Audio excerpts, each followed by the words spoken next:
Yes! Yes, you're fucking dead! You're fucking gone! Fucking clown! Fuck you! Fuck you! Not too many games will have this effect on you. If you didn't notice already, that is a very uncharacteristic depiction of me and my super cool demeanor. Hi, I'm Locust, lifelong gamer, trophy hunter, and the reason the ring on your fiance's finger has mysteriously gone missing. In the midst of a soul-crushing disappointment in the game of love, I withstood the pain and anguish of getting the Platinum trophy for Armored Core 6 so you wouldn't have to, perhaps to maybe inspire you and get you off your ass so you could actually accomplish something for a change. We do things a little differently on this channel, so we're going to kick off the video with a surface review for the game, followed by the Platinum journey, and an overall Platinum review. If you want to just skip to either of those, we'll have the timestamps ready to go for you in the description. Now let's get on with the video. Like most FromSoft games, Armored Core 6 is a game that, even in a casual playthrough, will have you experience devastating losses and the occasional unexpected victories. Wait, I beat Michigan? Wait, what? What? The former being a little more prevalent, at least in my experience. In the forgiving realm of Armored Core 6, Fires of the Rubicon, every venture mirrors the relentless trials of existence itself.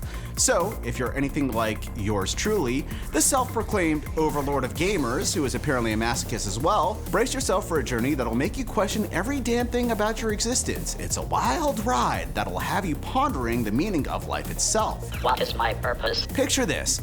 You might just end up on the sevenfold path, embracing the philosophy of Buddha himself and realizing that life is one big painful orgy, splashing the fluids of suffering all over your virgin baby face. Gross. You snag that Platinum trophy, and there you stand, scratching your head on the barren scalp where your once glorious locks ruled supreme, pondering, was it truly worth the journey going from Nikki Sixx to Mr. Clean in the hair department?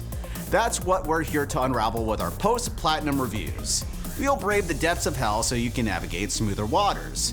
Now, I may not have a boatload of Platinum trophies sitting at a modest 28 and counting, but I'd like to think it's quality over quantity, my friend. Balancing gaming with a semblance of a life, I aim for about 3 a year. My claim to fame?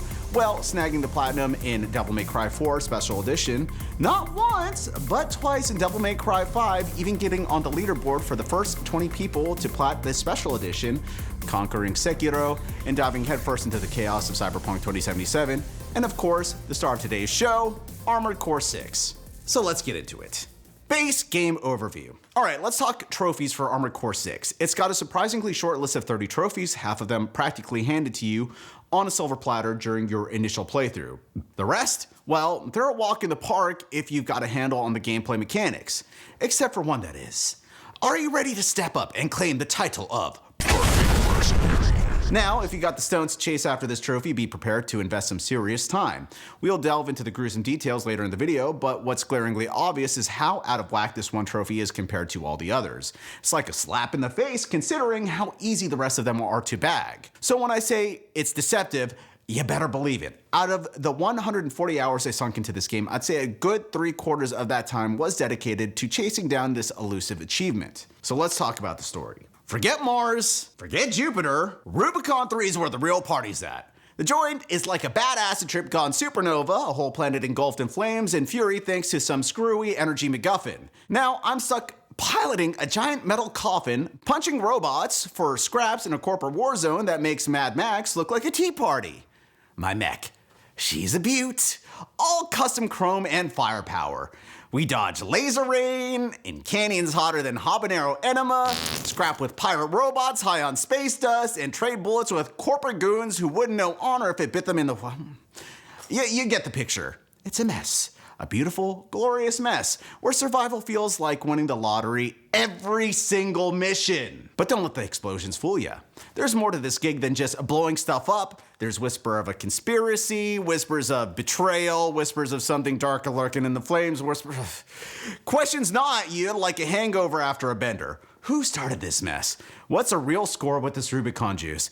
And most importantly, can I get a decent cup of raw mach in this metal wasteland? You know, so I could counterbalance the bitter taste of defeat that will inevitably plague you. One thing's for sure, in this twisted Rubicon rodeo, the only way to stay sane is to crank up the tunes, grip the controls, and ride this mechanical bull till it throws me off or explodes. Whichever comes first. If you want to fully dive into this game, you gotta soak up every bit of the story.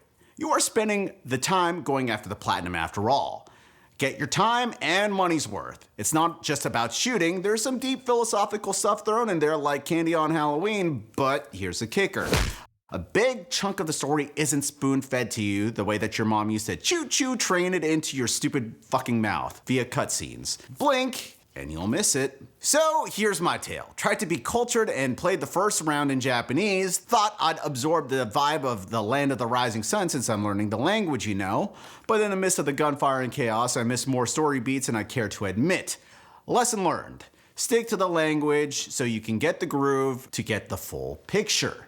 Me? Well, I got a bone to pick with what I call anime voice acting. And the English dub here is no saint. It's still not as cringeworthy as some, but it's still a distraction. Now, enough about that, let's shift the gears and talk about the nuts and bolts of the gameplay. Forget sugarcoating it, dolls. Armored Core 6 ain't no walk in the park, not for your first rodeo, not even your 10th. From the very first boss, you'll feel like a 2-bit toddler in your daddy's oversized mech boots, fumbling around like a clown in a K-hole on stilts. Trust me, I spend more hours getting my ass handed to me than the Kardashians spend sucking off their plastic surgeons. Not exactly a confidence booster. But if you are a gamer of the valiant variety, stick with it, wade through the slag heap of defeat, and you might just earn the right to your badass call sign. Raven. This isn't some arcade shooter, bud. This is a slow burn like a cheap cigarette, leaving you coughing and questioning if the glue that binds your mental health together is still doing the trick. You gotta learn the tango of bullets and explosions before you can waltz with oblivion. Think about it like this. You're building your own personalized nightmare. A walking arsenal sculpted from sweat, grit, and maybe a few busted controllers. Each mission is a puzzle wrapped in an enigma, coated in molten slag, demanding you adapt, evolve, become one with your metal death machine. You'll get knocked down, scraped up, left for scrap more times than you can count. But get back up, dust yourself off, learn from your mistakes. Trust me, when you unleash hell with surgical precision, the feeling is sweeter than that first pull of a cigarette after dealing with some heavy-duty baby mama drama.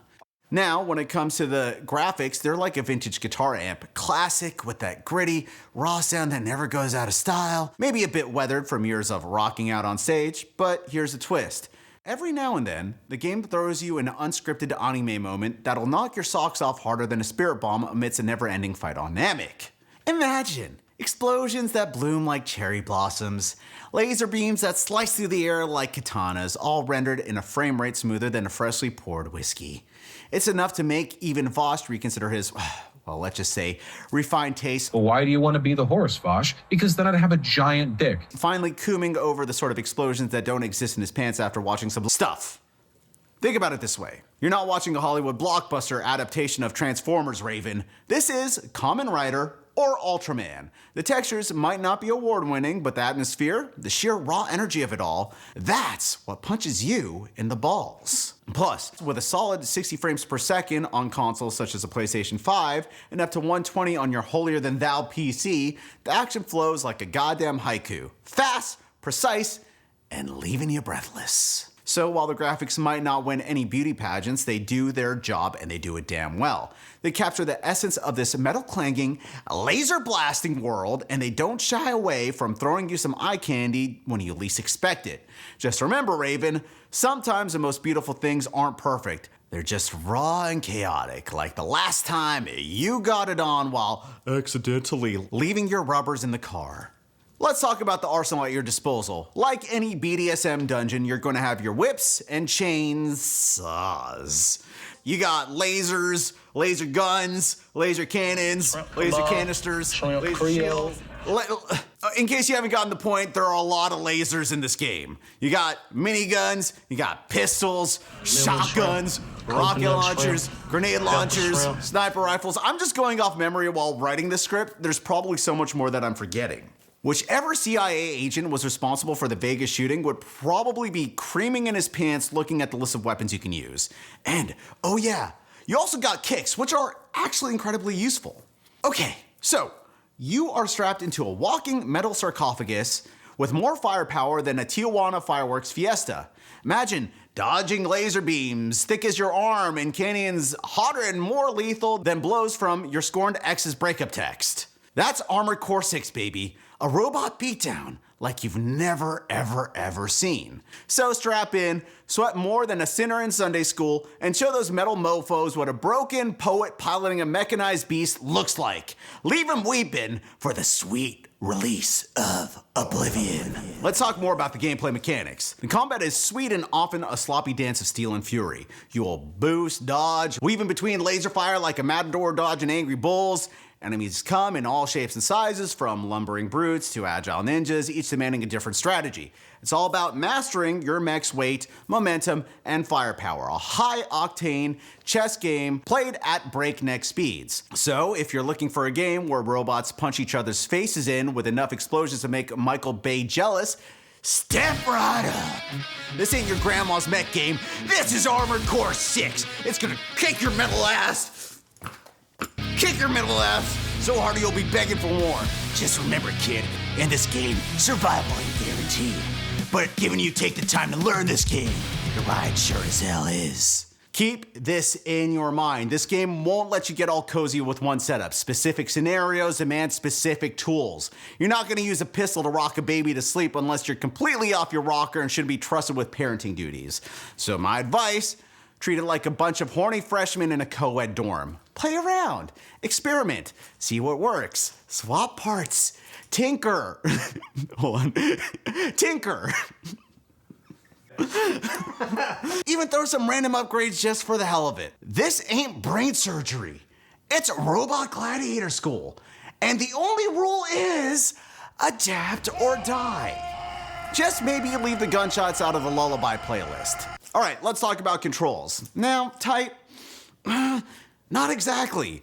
More like wrangling a drunken octopus in a phone booth. But hey, given the robot ballet you're orchestrating, it kind of works. In the same way, it's fickle as a raver that confuses Molly for ketamine, one wrong tweak, and suddenly your metal muse is doing the jitterbug instead of a tango of destruction. Here's the thing, Raven. It's all about understanding your Frankenstitch creation. Every bolt, every blade, they all sing a different tune in the Chaos Symphony. Swap out a part, and suddenly your whole mechanical concerto goes off key. So yeah, it takes a lot of getting used to, but there's a beauty in this madness. Master those wonky controls, and you'll be waltzing with oblivion like a goddamn maestro. Just remember, it's not about being smooth, it's about finding your own rhythm in the wreckage. Now, go out there and conduct your own metal orchestra, Raven. Just don't expect a standing ovation. Robots ain't exactly known for their refined taste in destruction.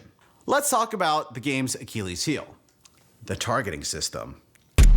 You are piloting a walking arsenal in the heat of battle. Laser beams dancing around you like fireflies on bath salts. Suddenly, your mech's auto-lock system decides to throw a tantrum, spazzing out like a giraffe going through an epilepsy. Your do-or-die shots go wild, hitting everything except your intended target. Talk about frustration. Now, I ain't one to shy away from a challenge, but this targeting system can test the patience of a saint, even if you are a sinner like yours truly. Just kidding. I'm a good boy sipping on his sippy cup these days. It's especially bad when you're swarmed by enemies, turning the battlefield into a chaotic mosh pit of metal and explosions. If you played on the PS5, like me, the auto-target button was mapped to one of the joystick buttons, which in the heat of battle, with my iron kung fu grip, I would often engage and disengage out of locking. But fear not, there's light at the end of this laser-filled tunnel of mayhem. If you're playing on a controller, ditch the default layout like that Tinder match that catfished you into thinking a 4 was an 8, map boost to circle, and auto-lock to the left D-pad. Trust me, it's like switching from writing with a dull pencil to a smooth pen.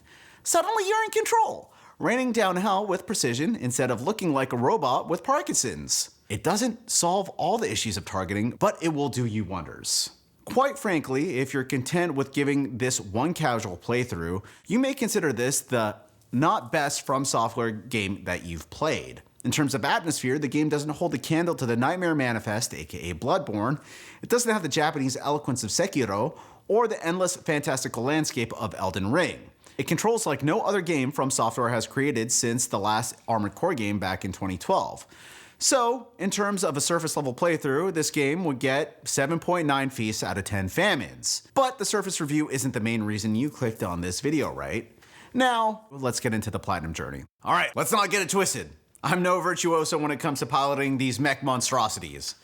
My dance card with these games is pretty light. Back in the day, I had a fling with Virtual On at arcades, then came the first-person Gundam game for Dreamcast, you know, that 0079 one. So Armored Core 6 was number 3 for me. And then there's my complicated dance with From Software games. It goes like this. A pal swears by it, I give it a whirl. I loathe it with every fiber of my being. I shelve it for months, years even, then, and somehow I'm lured back into the clutches by a friend who uses reverse psychology on me. Justin!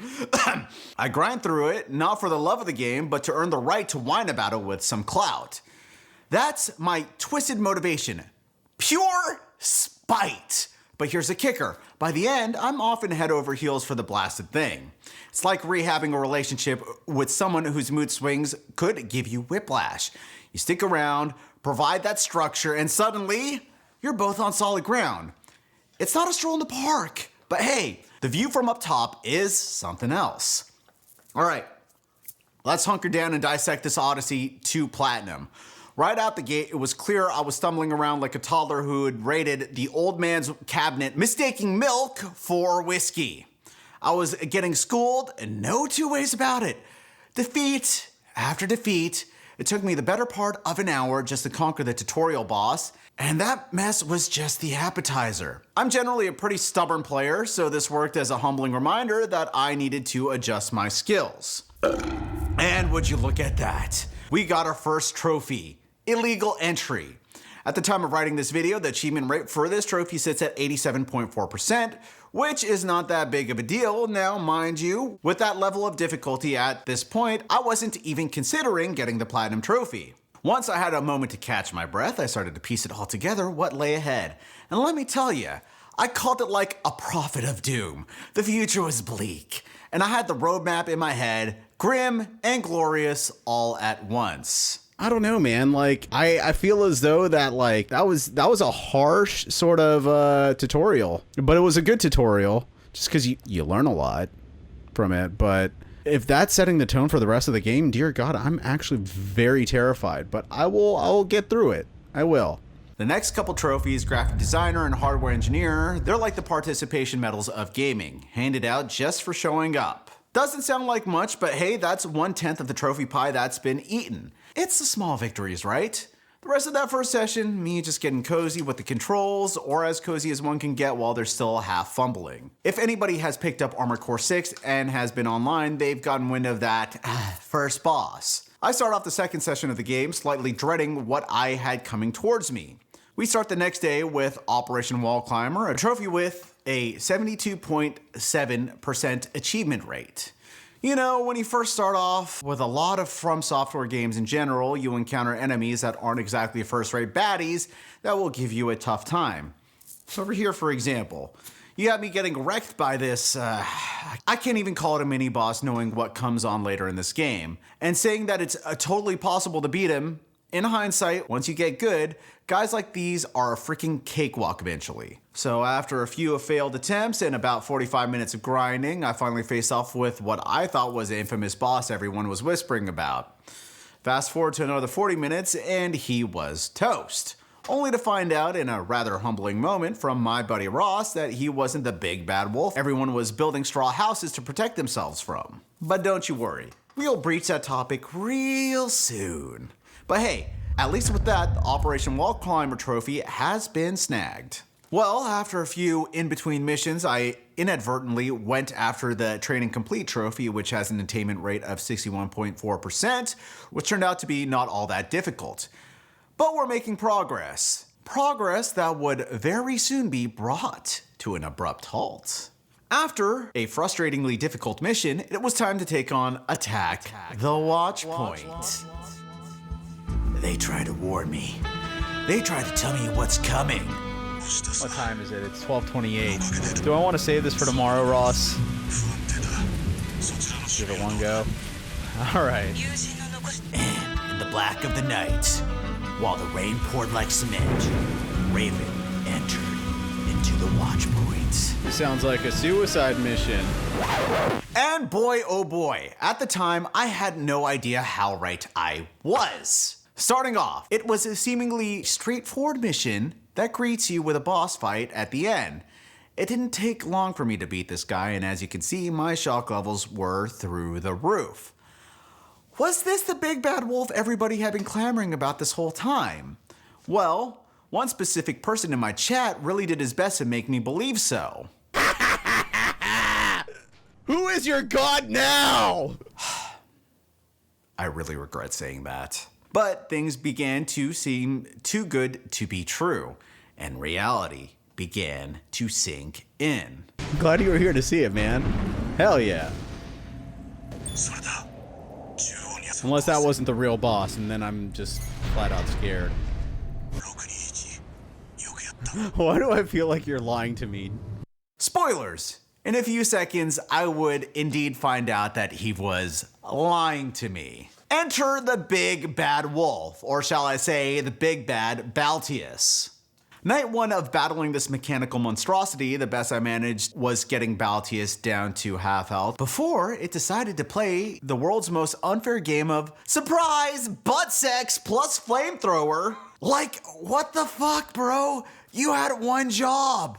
To end me quickly, not pull out your barbecue while I'm already half cooked. By then, I'd racked up about 5 hours on this digital torture, and when I finally met my metal nemesis, I was dreaming of my pillow more than victory. So when hour 6 hit, I did the unthinkable. I surrendered to sleep, because even in video games, sometimes you gotta know when to say, I'm out, see you in my dreams, you flaming weenie. All right. I'm not gonna sugarcoat it, folks. After that soul-crushing beatdown, it took a week-long hiatus from the game, convincing myself it wasn't slowly grinding my spirit into dust. Instead, I went back to chasing the Uncharted 4 Platinum, which was its own kind of marathon, but 8 days later, I returned to the scene of the crime because, let's face it, I'm too stubborn to quit. I kicked off the session with my pal Justin, who moonlights as my FromSoft guru, finally convincing my pig-headed self to mix up my loadout. A move that would later prove to be the secret sauce to snagging those S-ranks. But let's be real, every dog has its day, and this dog, this wasn't my day. After more than 5 hours of getting my digital backside handed to me, I had to call it quits again.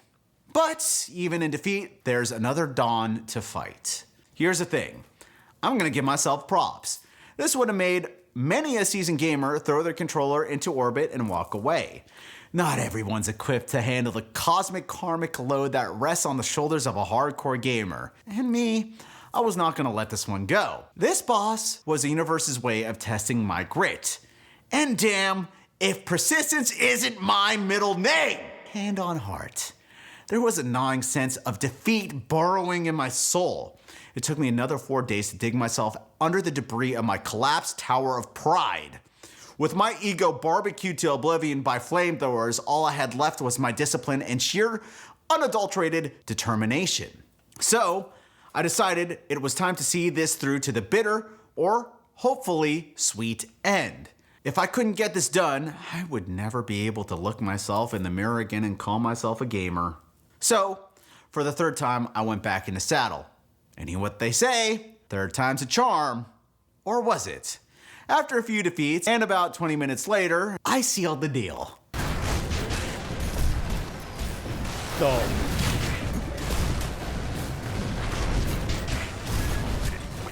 Oh my god, here we go.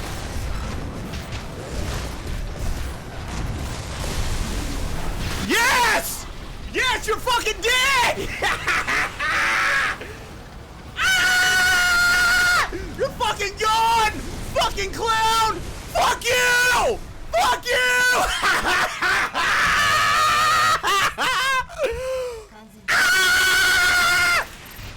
Oh my fucking god! Balteus was finally down for the count.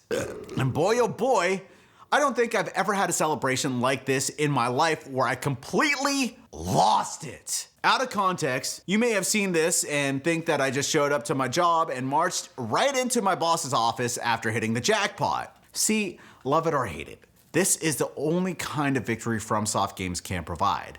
I can't even say at this point I got good, but for the time being, it didn't matter. I had conquered the most difficult obstacle in the game thus far. However, that's not to say that there weren't more mountains to climb up ahead. And will you look at that?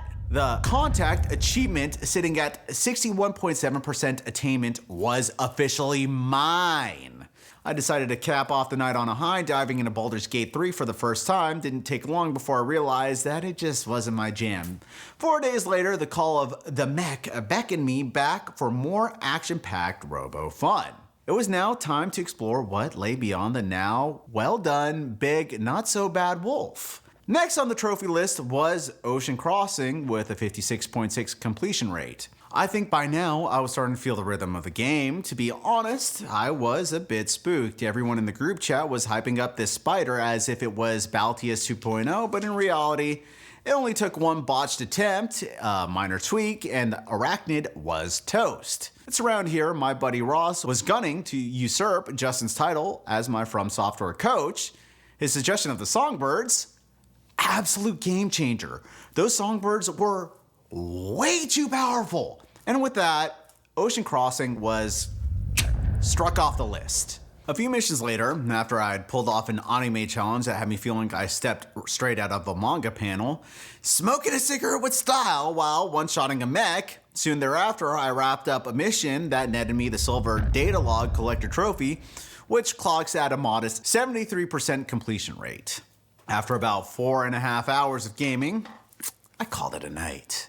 The next trophy on the list, a new threat with a 48.4% achievement rate, comes from one of the game's most enjoyable levels in my opinion. This level makes you feel like you're a one-man army, an Olympian deity just tearing through air bases while your enemies futilely buzz around you like puny, insignificant flies, reminding me very much of you, the audience. Way to win them over. The level wraps up with a 2v2 showdown where you team up with your pal Rusty to tackle two other sorry saps who, let's be real, never had a prayer. Well, they did to manage to hang in there for about 5 rounds until I got fed up with Rusty's complete lack of action and left them eating my dust. You think it's over till, surprise! You gotta outlast this new mech imitating Scotty 2 Hottie doing such an atrocious worm that it makes buildings crumble in its wake. Survive for a little bit of time and blam! That new threat trophy is now yours, and with that, we have officially hit 10 trophies signifying the 1/3 mark in this platinum adventure.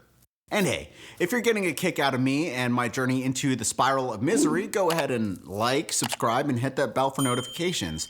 I have a lot more platinum adventures to share with you guys. Now, I gotta do a side note over here. For some reason, I lost a session's worth of footage and I can't seem to find any of it on any of the streaming sites. But let me say this, honesty is my policy, guys. Always be sure to read the fine print, especially when the game tells you about the weapon you're supposed to be using to bring into combat that allows you to defeat the enemy with complete ease. Apparently, my IQ points dropped by a digit or two, and I spent a whole session of, I don't know, how many hours trying to kill this stupid worm guy. There's no evidence of this happening for hours on end, but I would be lying if I said I didn't act like the short bus didn't drop me off in the middle of this icy tundra, hunting for a mechanical worm armed with only a drool-catching bib and a propeller hat that was spinning faster than my dwindling intelligence. Suffice to say, it was a catastrophic mission failure that had me return to the game after 2 days. Alright, so I spent an hour and a change flailing around like a fish out of water until my FromSoft coach, my guardian angel, decided to step in, and he told the audience that this special snowflake had somehow stumbled into the Olympics but left his brain bucket at home. But once that helmet was securely back on my noggin, it was like the universe had hit the reset button on my IQ. Here's some wisdom for you folks. When your buddies point out that your wiener is hanging out of your pants in public, they're not trying to upstage you. They're trying to save you from a moment of epic embarrassment and accidental exhibitionism. You know, it's like magic what happens when you actually listen to the game. The moment I actually got the hint, I one-shotted this schmuck. Armored Core 6, the story of a brave, courageous hero who saves the galaxy and his illiterate sidekick Raven. That's me! Boom! The Air in the Corral achievement, which only half of the world seems to have, was mine. But that was just the warm-up. An hour later, I met another boss who made me spend 4 hours redefining the word struggle. But with the patience of a saint, I finally got the upper hand. Here's the kicker of this game.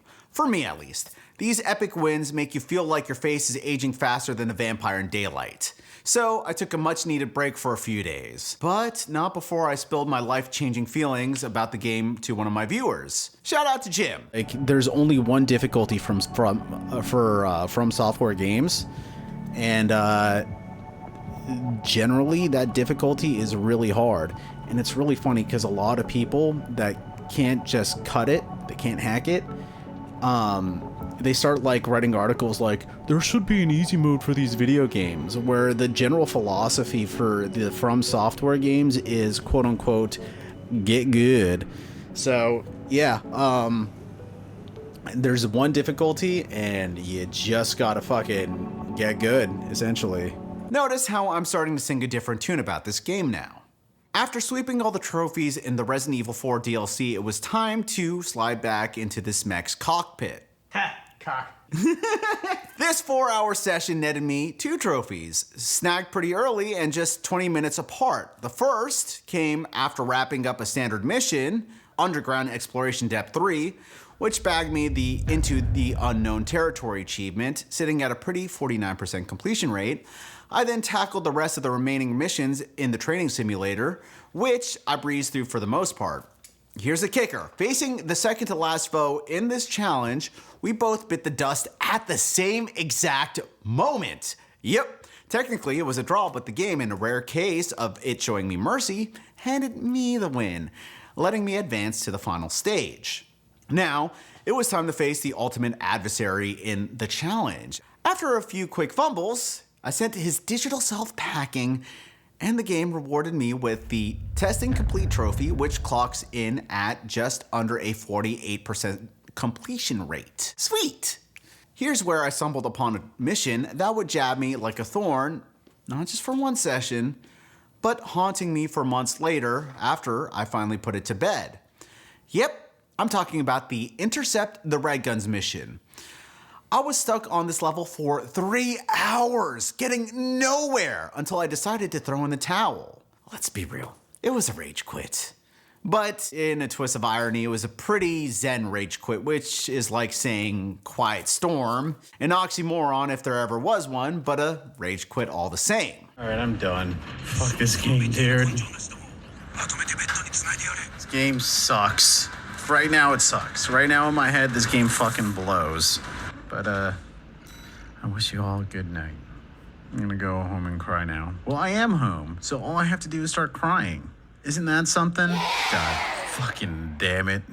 God, looking back, that level must have really left some battle scars on my psyche. But let's be real, my dog Jackpot was in the middle of some health crisis that put my gaming vanity on the back burner. So, for every like this video scores, I'll give Jackpot a big wet kiss on your behalf. That's right, 1 like, 1 smooch. It took me over 2 weeks to nurse my wounds and get back into the fray with somewhat of a rekindled spirit. But we were back in saddle, baby.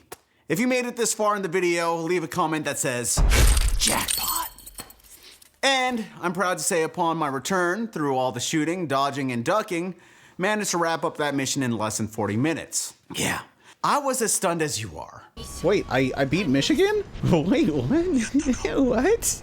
But my FromSoft coach, Platonic, was as cool as a cucumber. He knew that the potential for me was always there, lurking beneath the surface, like all of you do. It's a crying shame that the level doesn't come with a trophy, could be one of the stiffest challenges of the game. But hey, you'd think after 2 weeks I'd be a bit rusty, but here I am. Speaking of rusty, the next mission had me facing off against our old buddy. Not much of a test and no trophy to show for it, so we'll breeze past that. However, the mission after it does, with a few mini-bosses leading up to one of the game's ball busters. We're talking about Reach the Corral Convergence. My FromSoft coach tells me this one's got players tripping all over themselves. Despite being a hurdle for the uninitiated, it's a pretty kick-ass mission. On a quick run-through, it's not too long or tedious. Going back to it though, well, that's a different beast.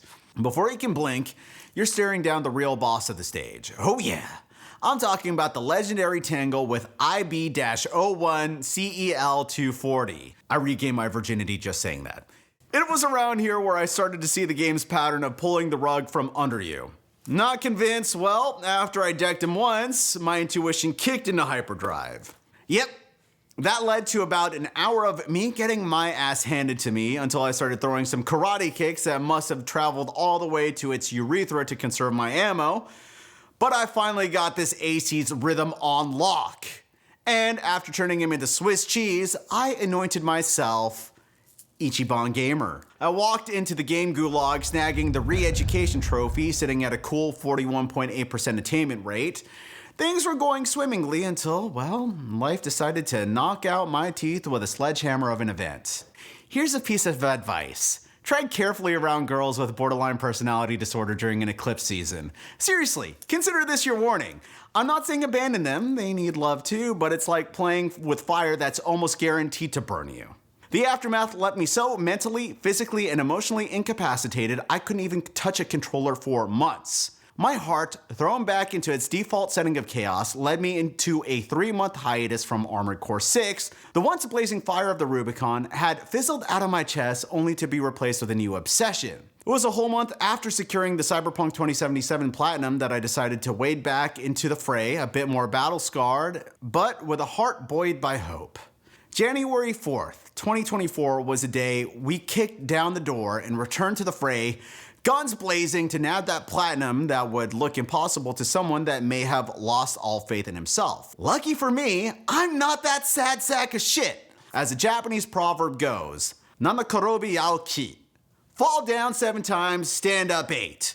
Words I believe in so much, I got them etched in ink into my skin forever. I don't give up. Not on goals, not on people, even after they've given up on themselves. And most certainly, not on video games. Yeah, we're doing something special, something slightly masochistic. It's been a few months since I played this game, but I never finished it. And over here on this channel, we finish what we start. What we started is no other than Armored Core 6. Fires of the Rubicon. And maybe today we will end it. Maybe we will not. I have so much rust on me, it is uncanny and it is unfathomable how I'm going to be able to get through this. But who knows? There might just be a rush of genius flashing through my mind. I took my alpha brain, and you know what, guys? I'm ready to go. So, let's make it so. My FromSoft coach had about as much faith in my return as he had in the Tooth Fairy. He figured I'd be more rust than man, which, let's face it, was the only logical outcome. And let's be honest, at this time I was wandering through this emotional haze, half expecting every step to be my last before plummeting into some unseen cliff. But what else can you do except keep trudging forward, right? However, if timing tells any tale, it took me about 50 minutes and a few tweaks to gear my Stella to get her groove back. The welcome back bash was none other than the mission Take Back the Floating City, and while my brain might have been back in gear, my IQ points apparently went AWOL. I managed to complete the mission, but not without turning it into a self-inflicted nightmare. Turns out that these heady turrets were to keep the enemy at bay, which I completely ignored. So ridiculous that my coach called my victory a miracle. But in retrospect, making it harder on myself was exactly the kind of challenge I needed to kickstart my gaming mojo again, you know? Or maybe I'm just huffing copium. But with that, we got the first and only trophy of the welcome back session, the Floating City, sitting at a pretty 41.2 accomplishment rate. But with that, we've officially hit the halfway mark in the road to platinum. That is 15 out of 30, baby. Looking back, I had no idea how close I was to the end of my first playthrough before I decided to put the game down for so long. Kinda goes to show you, sometimes you're closer to the goal than you had ever anticipated. Yep, that's right. I spent the rest of the session pretty much clearing up the rest of the missions until I got to the first boss of the first playthrough. Well, doing that, and I suppose pissing off my FromSoft coach in the process,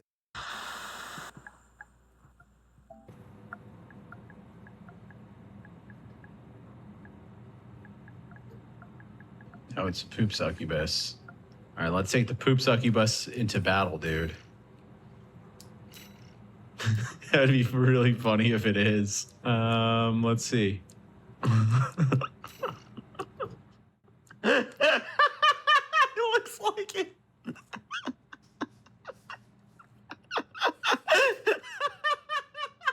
introducing the latest, most high-tech model in the line of armored cores, the Poop Succubus. Not just a mech, but an essential item for the modern warrior. Order yours today at poopsuccubus.com and experience the power, the precision, and the unparalleled cleanliness only the Poop Succubus can provide. For a limited time offer, order now and get a complimentary booger liquor or piss handler Walter alongside your order. Look, I'm not here to diss Poop Succubus, but adapting to this thing was like trying to get used to a brand new tequila after years of the good stuff. It took me just a shy hour to navigate to Ayer's Phase 2. The rest of the session that was spent me bashing my head against the final boss with zero success, but hey, after 4.5 hours of what felt like actual progress, I figured I'd earn my goddamn rest. But as you might predict, I dragged my sorry ass back the next day. After 4 hours of pure chaos, disappointment, a stream that mysteriously vanished, and a beanie that decided to play hide and seek by some stroke of dumb luck and the sloppiest of gameplay, I, in utter disbelief, finally put Ayer down for the count. Till next time, bitch! And with that, the Fires of the Raven achievement, sitting at a 35% attainment rate, was mine. Well, even though the first run was done, I wasn't about to let that momentum slip away. New Game Plus was a go. Without much of a plan, I booted up the game again for the hell of it, steamrolling my way back to Balteus. And I mean, the fact that I one-shotted Sulla and Balteus through the skin of my teeth kind of stood as a testament to the notion that, hey, maybe I finally got good, or good enough, right? Well, that night I went to sleep solidifying that lesson in my head. You can't fail if you never give up. On the night we were all supposed to be toasting to the 1-year anniversary of one of the most laughably unforgettable moments in recent American history, I rolled back into the fray for another dose of digital insanity. You know, cruising through the game like we owned it, making choices that would lead us straight to a particular ending, one that would bag us a trophy. It wasn't until that we were at 3 hours deep that we decided to tackle the rest of the arenas, which to our surprise would not cough up just one, but 2 trophies. We're talking about the Expansion Collector Trophy and the Gold Tuning Expert Trophy, which sits at a 27.1 achievement rate. With my skill level at the time, mixed with the NG plus Voodoo, I pretty much just waltzed through it all. I'd like to say that's a solid way to end the night. I booted up for the next session ready to tackle the beast I'd been avoiding like a bad hangover. With NG Plus cranking up the difficulty, it was showing its true sadistic colors. But hey, I was swimming in in-game cash, so I started off with a little retail therapy buying weapons of doom I probably will never use. I'd love to sell this playthrough as a cakewalk, but let's cut the crap. It was a damn minefield of frustrations, with allies betraying you faster than a politician at election time, and a few chuckles for a good measure. We got our first taste of the real pain-in-the-ass mission, one tied to the story path we chose that would come back to bite us in the rear. That mission being destroy the drive block. But we were slogging through it, and hey, progress is progress, that's what matters, right? Yeah, and in just a couple sessions, we were back at the game's end. Before I went mano-a-mano with the final boss, my FromSoft coach was riding me hard about sorting my loadouts. Now, keep in mind, I hadn't even thought about chasing the Platinum Trophy at this point, but it was now time to take on the not-so-eagerly anticipated final boss of this run, our old possessed friend, Handler Walter. Honestly, it took one botched attempt to claim victory, way easier than tackling Ayer. That's for goddamn sure. Chat! Was I getting good? Drop your thoughts in the comments, and with that, the Liberator of Rubicon trophy was officially in our pockets, which sits at a cozy 33.3% attainment rate. That neatly puts me in the top third of the game's players. But as they say, no rest for the wicked. So I drove straight into NG++, ready for whatever fresh hell awaited me. After another hour of gameplay, I think I earned my rest. 2 days later, I dove back in for a marathon 7-hour session. I was starting to lose myself in the world of video games around this time, but hey, when you're dialed in, hyper-focused on the prize, you tend to lose sight of the line between reality and screen. Maybe it's all part of the journey. In liberating Rubicon, was I turning into a mercenary or a martyr? Who was I in the game, and who was I outside of it? Is this what becoming Raven felt like? But I digress. I spent the day carving through robots and sidestepping lasers like it was just another Tuesday. Then came the moment to hit a milestone, one that would land me the Gold Master of Arena trophy sitting at a 27% completion rate. Honestly, even in NG++, the arena fights leading up to this were small potatoes. So would the final showdown be any different? Not really. Took me a couple tries, but this chump was history. But you know what wasn't out of the picture? That shiny golden trophy. Oh yeah! Before we snagged that final bronze trophy, there were a few more filler missions, which, like your mom, was like an obligation to plow through. But then, MIA rolled in a mission that's pure bedlam, and in my book, one of the most captivating settings in the damn game. The chaos of fires blazing, the confusion of not knowing who to shoot. This is the kind of anarchy that gets my blood flowing. It all leads up to what should be a standard boss fight, and since I one-shotted it, not exactly a brain teaser in my eyes. With that, the final bronze trophy, sitting at a meager 25% attainment rate, was mine. Are these achievements getting rarer, or is it just me? And with that, we have officially crossed the 2/3 mark of trophies. You proud of me, Pops? Oh, not yet? Well, you will be. I know you watch these videos.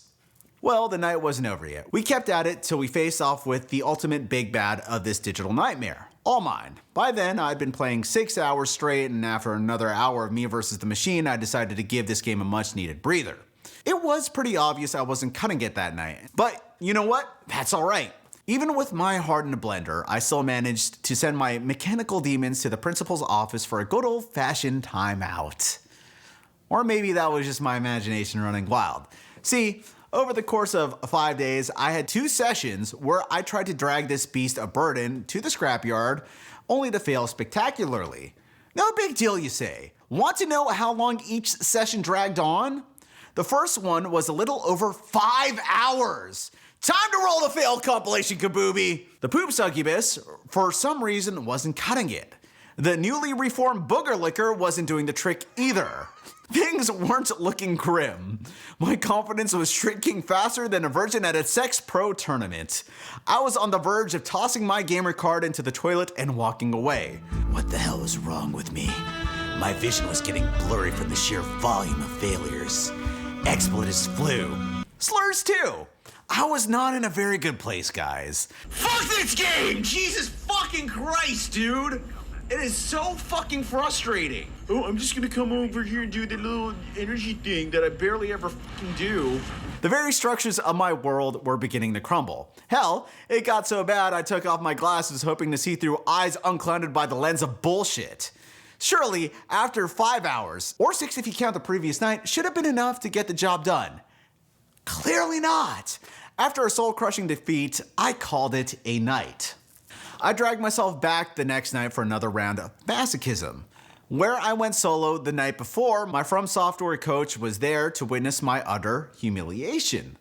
The frustration was becoming unbearable, especially with our ally Air constantly getting in the way and nerfing the damage I could dish out to All Mind.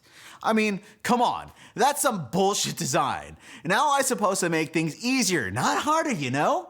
Right? Am I wrong? Am I wrong for thinking that? No. But I wasn't shirking responsibility either. And damn, if you want to see another soul-crushing defeat in real time, well, here you go.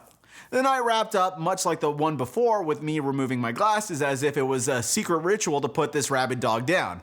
But nope, for the record, we are over 10 hours of trying to beat this guy and failing. The one thought that went through my mind was, how the hell am I going to manage an S rank on this weenie? I came back the next night kicking things off with my own rendition of the Gettysburg Address. But my battle was for something far more noble. I wasn't fighting for some country here. I was fighting for space or a galaxy or whatever. I don't know what it was about. I'm really not sure. And after about an hour of getting my ass handed to me, I finally did it. I did it. Oh my god, I fucking did it.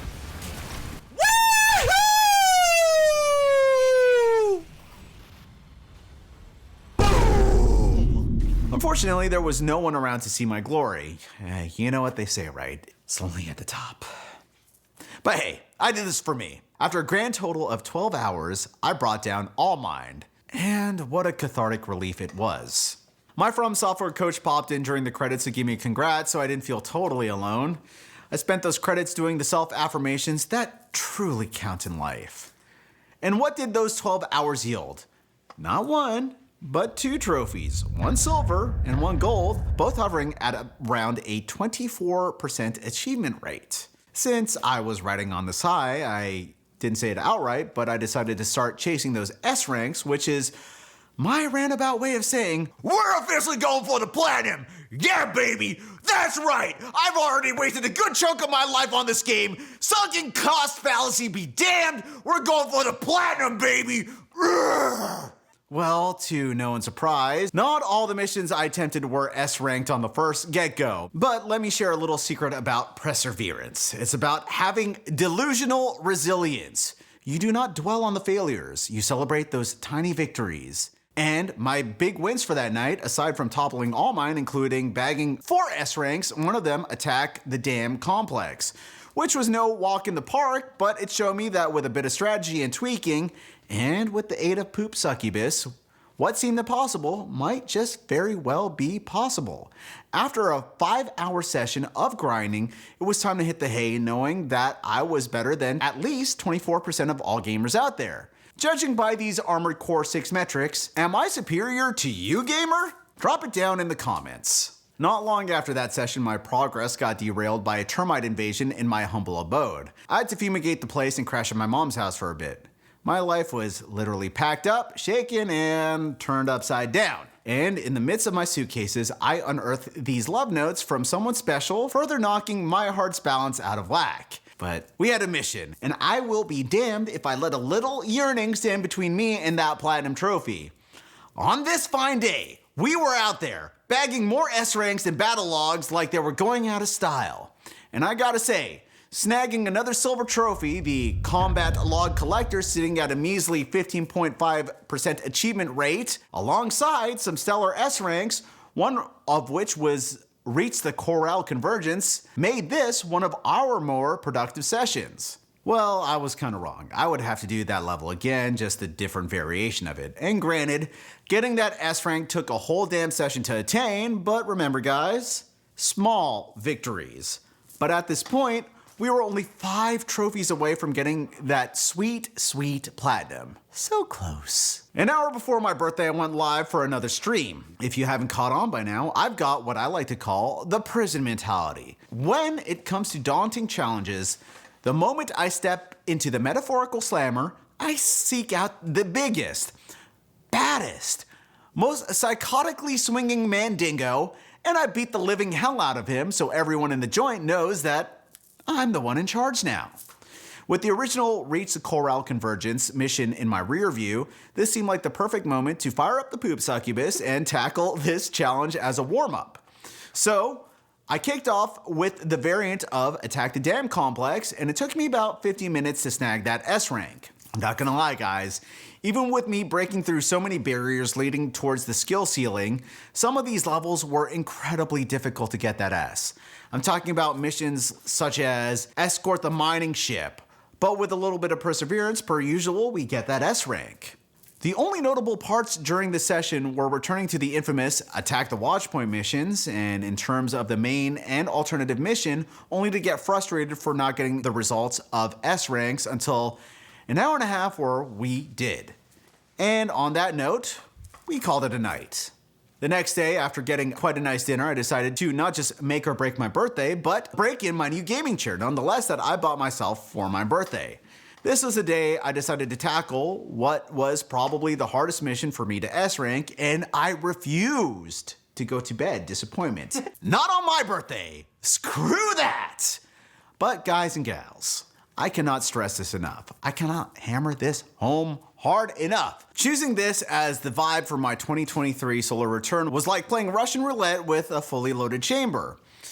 It was that damn risky. I mean, the toughest rank to S rank before this was Reach the Coral Convergence, which sucked up 3 hours of my life. Well, it was time to take on Intercept the Red Guns. Wanna guess how long this one took? I'll give you the number in a second. Through the debris of devastating defeats and less than stellar scores, I decided to step out of the warm embrace of the Poop Succubus. Clearly, my trusty old scrapper was not up for the task for this mission. Well, I say this like this was my brainchild, but it wasn't like my FromSoft coach didn't point out that the Poop Succubus isn't exactly a universal solution, which I consider to be blasphemy personally. Either which way, I had to get creative with the Bukkake Overload build, which eventually morphed into the Ballsack Goliath. But even with that, even after dragging myself through the level, I ended up with the furthest thing from an S rank. My FromSoft coach then suggested that I take a crack at another level, so I dusted off the Poop Succubus for another go, only to return to intercept the Red Guns like a masochist to their whip. With every crack of the whip, there was moaning, and there was most certainly groaning. Ooh! Ugh! Oh. Worst targeting system ever. And then came the moment I finished the mission with a D rank. Chat, is this rock bottom? Well, not quite yet. From the looks of it, either my FromSoft coach was losing faith in me or I was dishing out some reverse psychology. That was rock bottom. We were a little over 3.5 hours into the session when I limped back into a revamped Ballsack Goliath, tail in between my legs. But the Ballsack Goliath was missing the necessary pubes to make this work. So we switched back to the reworked Bukkake Overload, praying that this new loadout would be our savior. And after an hour of my ass getting reamed by sharp objects, I decided to tinker with the Bukkake Overload again. And after about an hour, that's hour 5 by the way, though we weren't getting the results we wanted, we were certainly inching closer. Here's another lesson in perseverance. It's all about what you tell yourself. If it's a lie, make it a positive one. And who knows, maybe it won't be a lie after all. I feel like once I get an S in this one, like an S in the rest of them, it's just gonna be a cakewalk. And just as we were at 7 minutes away from hitting that 6-hour mark, well, yes. Phew. I'm telling you, when it comes to hitting your goals, self-talk is crucial. You have to convince yourself of why you can't do it, but why the absolute fuck you can do it. Reality will test you. Oh boy, will it test the ever-living fuck out of you. But flip reality the bird. It's your way or the highway, boys and girls. And after S-ranking another mission that was relatively quick, it was time to call it a night.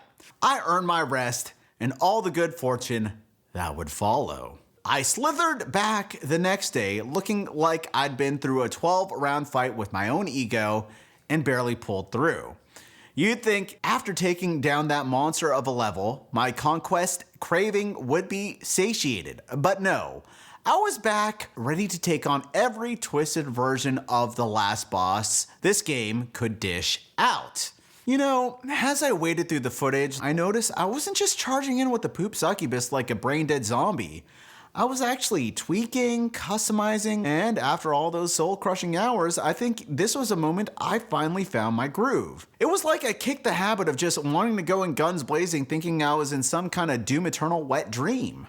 Once more, I hunted down the biggest, most psychotic swinging mandingo in the yard, that being All Mind, and after an hour of playing mechanic, I found the weapon that would shatter the glass ceiling that I'd built for myself. I'm talking about the Corel Oscillator. Ooh yeah, baby. I didn't realize how quickly my life would turn into an easy mode cheat once I strapped this beast on. And once I got the hang of it, I S-ranked all mine in 20 minutes flat. I got an S? I never have to do this level again!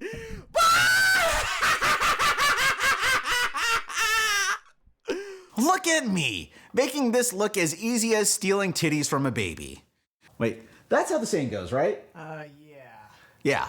One swift literal kick to the all mine's ass, and that S rank was mine, baby. I S-ranked a few more missions, each one testing my sanity like a hardcore acid trip before I took on Walter, who went down faster than a cheap hooker with my chainsaw, giving me the S rank before I could even blink. Honestly, with the standard Poop Succubus, he was a one-pump chump. Talking about doing a dude. I'm S-ranking him. It's your show. I'm sex-ranking him. And then there was Air, the real bitch of the bunch. Much harder to S-rank, but with some stubbornness and a few tweaks, we managed it in an hour. And as you can see, getting S-ranks was becoming as routine as my morning matcha. My brain was shifting to a place where success was the default setting. Give me a round of applause. When we cleaned up a few more missions, counted the remaining ones, I called it a night. Crazy to think, after all this time, I still had 34 missions to S-rank. But no rest for the wicked, because I was back in the next day, craving more pain. Please clap. Some missions were more of a pain in the ass than a root canal without anesthesia, the worst being destroy the drive block and infiltrate grid 86. But we got them done, baby. And just like that, the last mission, Tunnel Sabotage, kept teasing me with A ranks like a striptease that never quite goes all the way.